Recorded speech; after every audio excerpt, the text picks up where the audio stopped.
Vidmori POV. I was getting rather annoyed at just how much work went into removing the metal slag that had melted into and around my wooden flesh. Having taken out a few daggers I had collected from the foreign raiders, I had been meticulously digging into my wood with the tips of the blade and literally carving the metal out of myself.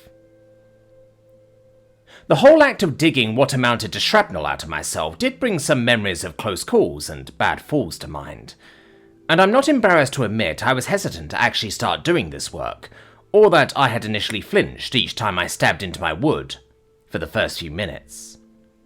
I just kept expecting to feel something, anything, as I rooted around my shoulder and freed yet another shard of slag from my body. The process ended up taking a couple of hours at least, and I was left with a body pockmarked full of missing chunks and pieces just about everywhere I looked. My body had already started repairing the damage I had inflicted on myself, though it will likely take a while for it to all fade away. My legs, on the other hand, were a lost cause outright, the metal having fused into the wood overall, and some of the wooden tendrils from the legs having grown into the metal itself in an attempt to repair the damage that was done. In the end, after ruining the third dagger in my attempts to peel away the metal armor, I just resorted to removing my legs outright and used water magic to cut myself in half at the waist. Even if I had been planning on doing it to myself this time, it was physically disorienting to suddenly lose half of my overall weight, causing me to lose my balance as I fell backward on the bed with a notable thump, while my legs limply slumped to the ground. Despite jostling the large bed with my sudden movement, I could see that Basori was still sound asleep in a very deep rest, as vague notions of dreams tickled the edges of his unconsciousness. But I didn't attempt to pry and left him to his rest.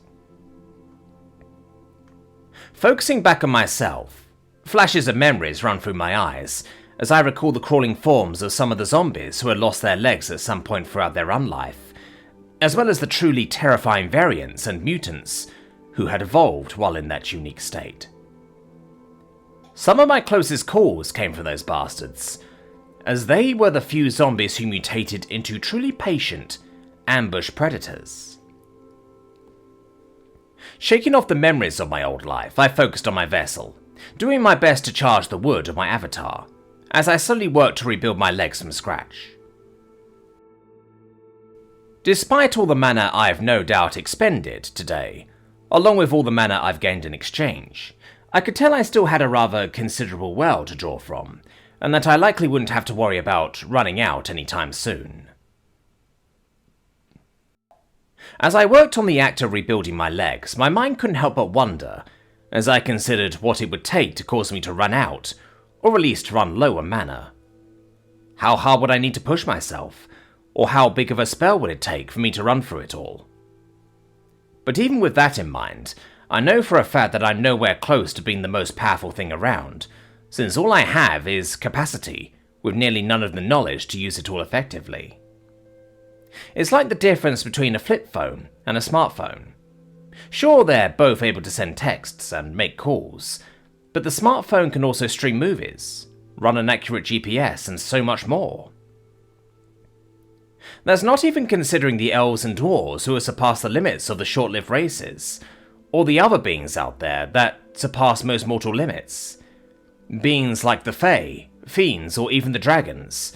Not that I'll ever go out of my way to try and cross any of them if I could help it. Hell, as I am now, an errant bottle of acid could ruin me if I wasn't careful enough. Before I knew it, my legs had fully regrown, the realization of that allowing me to focus back on the moment and distract myself from my little doom spiral of worries and doubts. Looking myself over again, the rest of my body had healed itself as well in the meantime, leaving me with spots and streaks of clean-looking wood amidst the gross brownish maroon of dried blood that remained on the upper half of my body. Looking between myself and the tub with a small wooden jar, or what I could assume was supposed to be soap, I could already tell I was going to need something more heavy-duty if I wanted to clean off all of this blood in any meaningful way. My eyes wandered over to that innocuous-looking rope beside the bed. I suppose if anyone had what I needed, then it would likely be the maids. At the very least, they would know where to get it, perhaps. Moving to stand, I do take a moment to test my brand new legs, by taking a few steps before committing to walking around the bed towards the rope. For some reason, I hesitated while reaching out, not exactly sure if there was anything else I needed to do beyond simply pulling on the rope in question. I quickly got over it though, and gave the rope a firm tug. In the near distance, I could hear what sounded like a bell being rung once. With that done, I turned away and made my way over to the bathtub and looked it over. It was a strange little thing, since it wasn't just a wooden tub, if the shelf with some kind of crystal command key mechanism was anything to go by. I didn't get to study the device for all too long when a knock at the door caught my attention. "Great Mage, how may I serve you?" A feminine voice called out in a rather pleasant way. It didn't sound like the large orcish woman from before, so it was probably a different maid altogether. I took 2 steps towards the door, before I realised that I currently looked like a filthy stunt dummy from a C-list slasher flick. Give me a minute. I'll be right there," I called out, reaching into my storage space and pulling out the pants that Miriam had made for me, and using the cutter rope I started with to secure the pants around my waist, before finally allowing the undoing of the suppressing effect I had placed on my vessel, as the illusion of skin finally returned to my wooden body. Finally making my way over to the door, I unlocked it, before opening it up for the maid, though it was only then that I realised my old legs were still sprawled out on the floor, so I quickly closed the door just a little bit, before the maid was able to take a full step to come inside. The maid, who turned out to be a human woman with sun-kissed tan skin and pale blue hair, looked fairly surprised by the sudden opening and partial closing of the door, but quickly gathered her composure as she offered me a pleasant smile. "How may I serve you, Great Mage?" she asked again, while her eyes briefly wandered my chest and stomach, admiring the small glimpse of my sculpted musculature and scars from between the gap of the door for only the briefest of moments.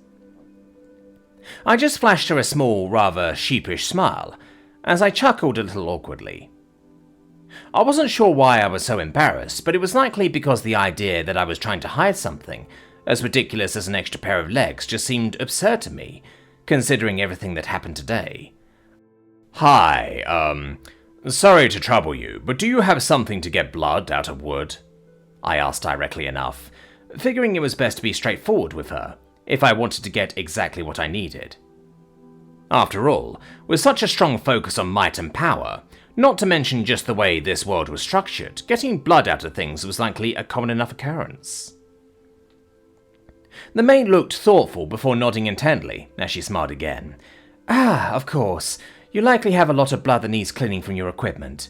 Do you just need it for wood, or is there any other equipment that needs tending to?" she asked curiously, before holding her arms out as if readying herself to take some things from me. "If you like, we'd be happy to clean your equipment for you and bring it back to you once they're done," she offered pleasantly enough. I just smiled a bit, deciding to mess with the woman just a little to help get me out of the mood I was in earlier, as I casually reached around to my left arm, going close to the left shoulder, where I carefully cut off my arm before holding it out in front of me, the dirty maroon wood now clear as day. "Ah, well, my sword could use some cleaning, but my main focus is this," I explained casually, as my arm now limply hung before the woman. "And I'd rather clean it myself." I could tell she was rather surprised by the display, sensing the briefest sensation of her being startled, but she ended up playing it impressively cool, as she flashed a smile before nodding intently. "I see. Well, if that's the case, I'll go gather some cleaning materials for your arm.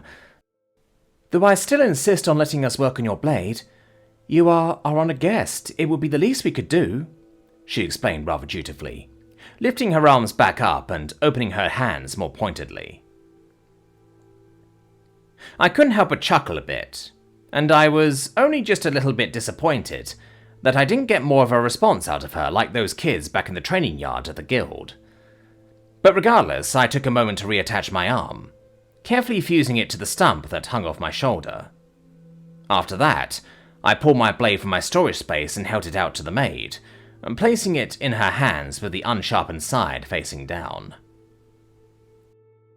The maid, for her part, seemed rather experienced around blades, handling it well enough as she lowered her head in gratitude for the apparent trust I showed in her by allowing her to take my blade. "I'll be back with the cleaning supplies for your prosthetic, if you will excuse me," she said as she turned to leave. I was about to let her off before a thought struck me as I spoke up again.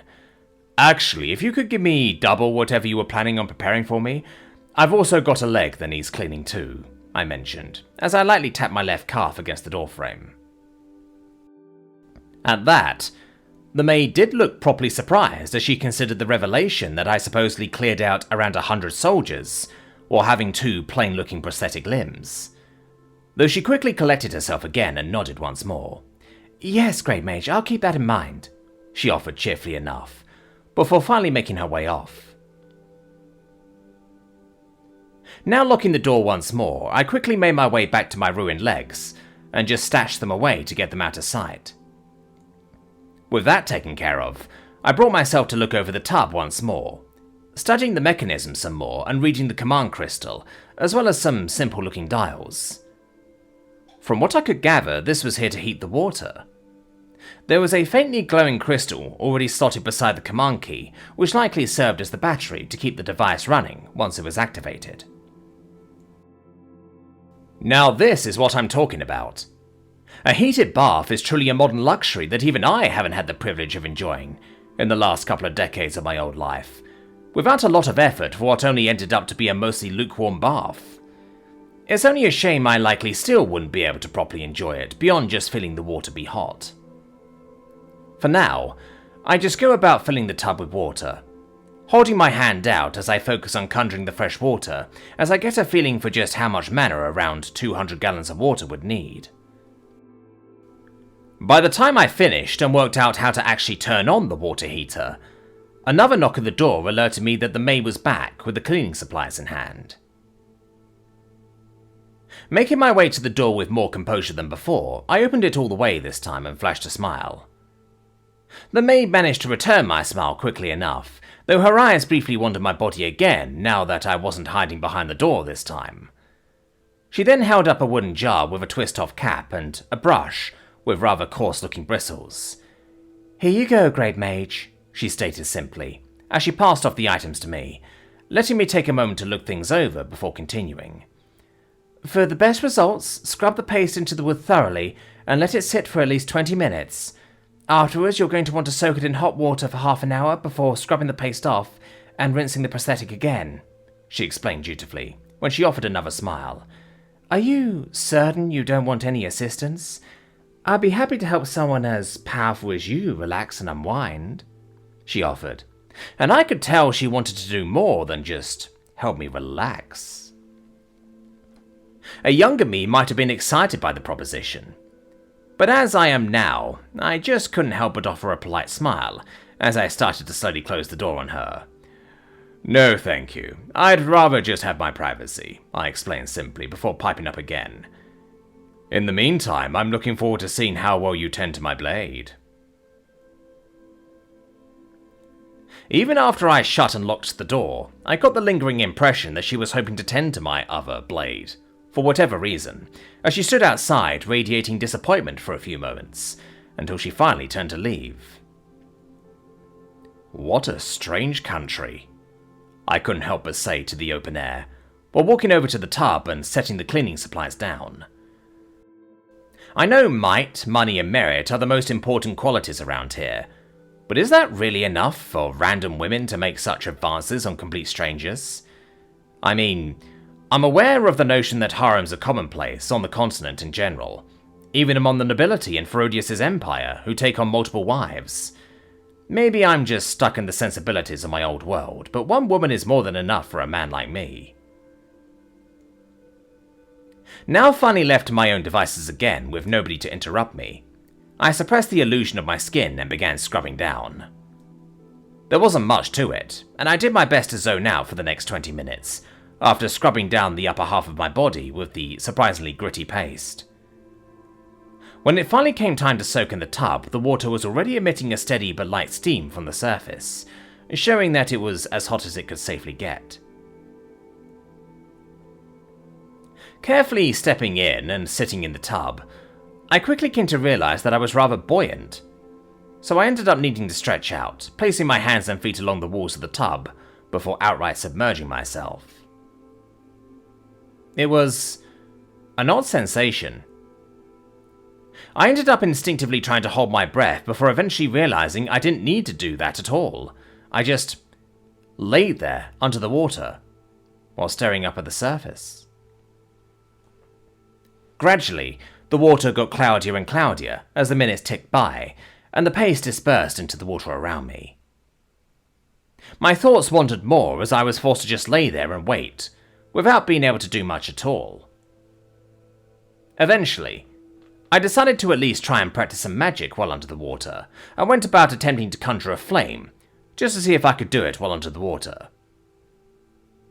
The results were interesting, to say the least, as I was forced to turn up the output of mana with each attempt.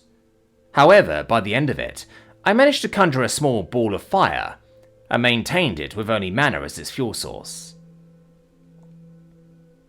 The water bubbled and sizzled visibly, and I could hear it even through the distortion of the water. It reminded me of a blowtorch in its intensity, and I could tell the water had eventually been brought to a boil soon enough, yet despite the heat I felt no pain or discomfort. After what I felt was enough time passed, I finally let myself up, reaching out for the coarse brush and just thoroughly scrubbing my wood, as the water around me became a more opaque and muddy maroon colour, as the dried blood and paste mixed into the practically boiling water. I didn't waste much time after scrubbing off the paste, quickly draining the tub into my storage space, before standing, as I experimented with my water magic now, conjuring and maintaining a ball of water as I got it to float in place above my head. After that, it took some focus, but I managed to get it to start raining down on me like a shower. To think my first proper shower in decades with running water would also be in another world. Truly, magic is such a wonderful luxury.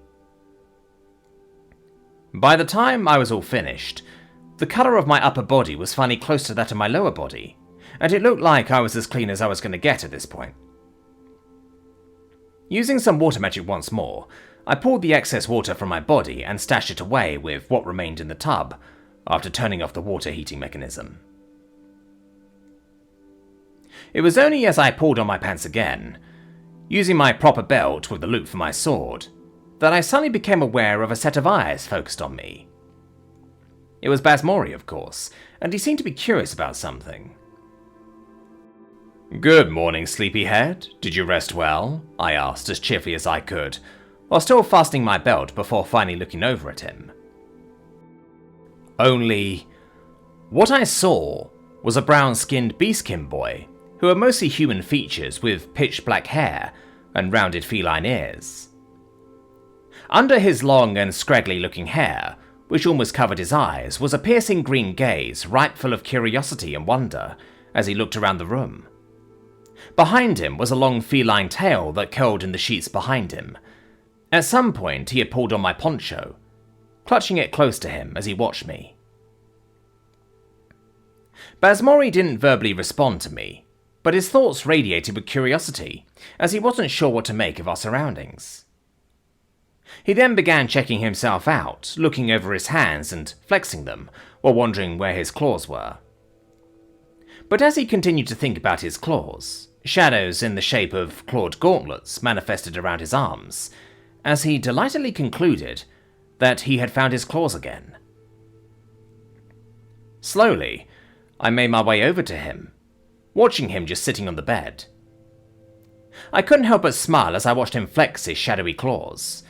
However, when he noticed me start to approach him, the shadows receded as he looked at me curiously, and within his thoughts I could hear him use a word he had heard the children of the Haven use when referring to one of their parents. He called me Dad. It was only then that I remembered a deep-seated regret from so long ago. Seeing Basori now just made it all come flooding into my mind like a tidal wave. I regret never giving my parents grandchildren. Though at the moment I could do nothing but smile as I sat beside Basori and gently ruffled his hair. Hey, look at you. No wonder you were so tired. So this is the path you chose, I mused to him, just grateful that this body of mine was unable to physically show emotions, because I'm sure I would be a wreck right now, crying tears of joy at how much my son had grown. Basori just flashed a toothy grin, his rounded ears wiggling at the hair ruffling, while his heavy feline tail lightly thumped at the mattress behind him as it flicked a few times. It seemed he still couldn't talk, but I could tell that wasn't a big deal for him as he leaned into my touch before slowly draping his arms around me. I was surprised by the hug, even though I could tell it was coming as he thought about the things the other kids did with their parents. I didn't leave him hanging for long, draping my arms around his smaller frame as I gave him the hug he was craving. Despite suddenly growing up, he was still so small. It's wild to think he was able to fight at my side and keep up with me this morning, despite the chaos that surrounded us. Just wait till your mother sees you. She's going to be so proud, I mused to him, while slowly rubbing his back. Basori just chuffed with delight as his ears continued to waggle with joy, a smile on his face as he gently nuzzled the top of his head against my chest. We sat there for a while, the seconds turning to minutes, as Basori eagerly relished in using his new arms to give me the biggest hug he could manage. I wasn't sure how long we sat there, but suddenly there was a knock at the double doors, and a familiar voice called out, Boss, it's Chris. I've also brought Lugosi and Fraley."